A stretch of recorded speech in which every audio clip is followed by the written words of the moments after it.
ഈ സീസൺ IPLലെ മറ്റൊരു മത്സരം കൂടി മഴ മൂലം പോയിരിക്കുമ്പോൾ പോയിന്റ് ടേബിൾ കൂടുതൽ ടൈറ്റായി മാറിയിട്ടുണ്ട്.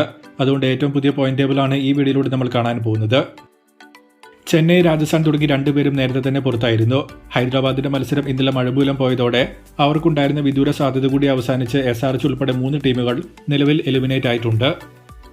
7-6 സ്ഥാനത്ത് 10-11 പോയിന്റുമായി ലക്നൌ, കൊൽക്കത്ത എന്നിവരാണ് നിൽക്കുന്നത്. രണ്ടുപേർക്കും ഇനി 3 മത്സരങ്ങളാണ് ശേഷിക്കുന്നത്. അതിൽ 3 വിജയിച്ചാൽ മാത്രമേ എന്തെങ്കിലും സാധ്യത ഇവർക്കുണ്ടാകൂ. LSCക്ക് വളരെ മോശം റൺ റേറ്റ് ഉള്ളതിനാൽ റൺ റേറ്റ് മെച്ചപ്പെടുത്താതെ 16 പോയിന്റിലേക്ക് പോയിട്ടും കാര്യമില്ല. KKRന് 17 പോയിന്റ് വരെ എത്താൻ പറ്റുന്നതുകൊണ്ട് ശേഷിക്കുന്ന 3 മത്സരങ്ങൾ വിജയിച്ചാൽ പ്ലേ ഓഫ് കൺഫേമായും ഉറപ്പാക്കാൻ പറ്റും. 13 പോയിന്റുമായി 5ാം സ്ഥാനത്ത് ഡൽഹിയാണ് നിൽക്കുന്നത്. ഇന്നലെ ചിലപ്പോൾ തോക്കാൻ സാധ്യതയുണ്ടായിരുന്ന ഒരു മത്സരമാണ് മഴ DCക്ക് അനുകൂലമാക്കി മാറ്റിയത്. ഇനി ശേഷിക്കുന്ന 3 മത്സരത്തിൽ 2 വിജയം നേടിയാൽ 17 പോയിന്റോടെ പ്ലേ ഓഫിൽ എത്താൻ ഇവർക്ക് പറ്റും. പക്ഷേ പഞ്ചാബ്, ഗുജറാത്ത്, മുംബൈ തുടങ്ങി 3 പേരാണ് ഇനിയുള്ള ഇവരുടെ എതിരാളികൾ. അവസാനമായി കളിച്ച 7 മത്സരത്തിൽ 2 എണ്ണം മാത്രം വിജയിച്ച ഡൽഹി ടോപ്പ് ഫോമിൽ നിൽക്കുന്ന ഈ 3 ടീമുകളെ പരാജയപ്പെടുത്തി പ്ലേ ഓഫിൽ എത്തുക എന്നത് കുറച്ച് ബുദ്ധിമുട്ടായി തന്നെയാണ് ഇപ്പോൾ കാണപ്പെടുന്നത്.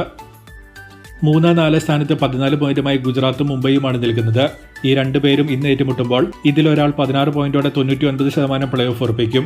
MI നിലവിൽ കംഫർട്ടബിളായ പൊസിഷനിലാണ് നിൽക്കുന്നതെങ്കിലും ഇന്ന് തോറ്റിട്ടുണ്ടെങ്കിൽ കാര്യങ്ങൾ ഇവർക്ക് കുറച്ച് ടൈറ്റ് ആകും.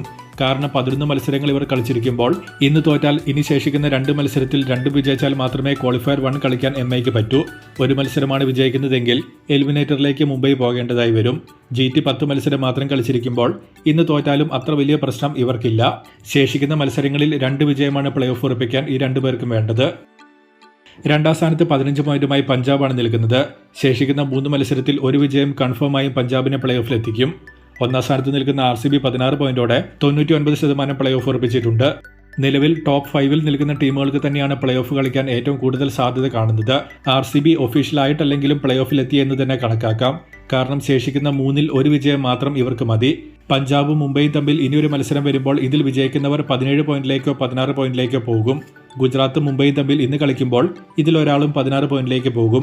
ഡൽഹിയും ഗുജറാത്തും, ഡൽഹിയും മുംബൈയും, ഡൽഹിയും പഞ്ചാബും തമ്മിൽ പിന്നെയും 3 മത്സരങ്ങൾ വരുമ്പോൾ അതിൽ വിജയിക്കുന്നവരും 2 പോയിന്റ് നേടി മുന്നോട്ട് പോകും.